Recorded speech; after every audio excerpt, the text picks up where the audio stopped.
anh vẫn lâu đi dù ta theo dõi riêng ngồi đừng thấy sao đâu tim thang mất xuống nổi về có không lo bao phiền hạ tề vũ hình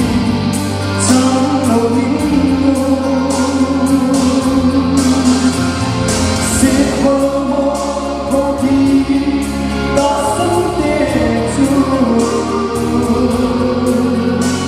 dù mong hạ cùng đi ai khi về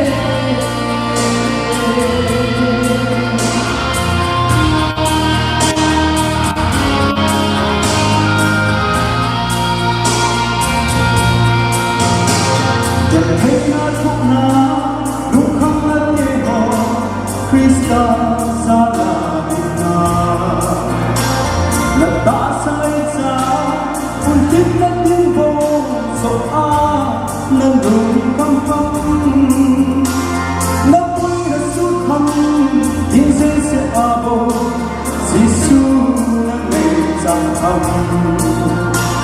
thầm ma thôi trên phố đi Krista anh nghe dù thấy sao lâu tiếng than khuất xuống đầu đê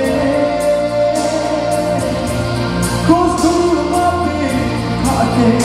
vũ hình trong đầu tiếng ngô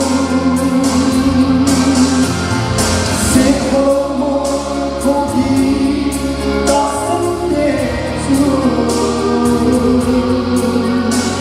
dù vắng hạ cùng đi ta đi về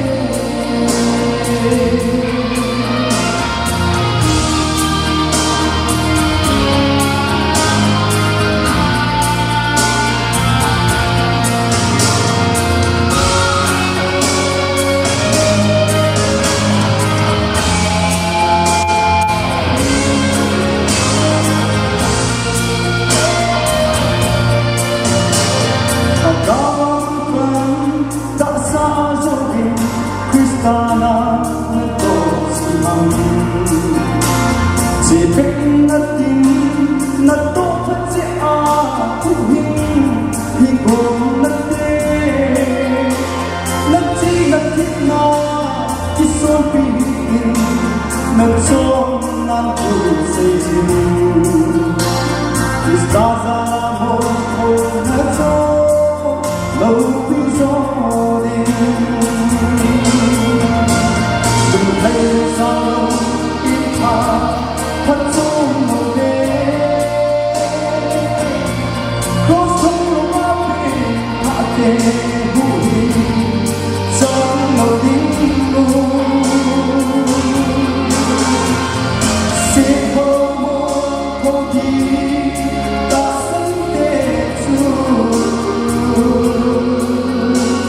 dù vắng hạ cùng đi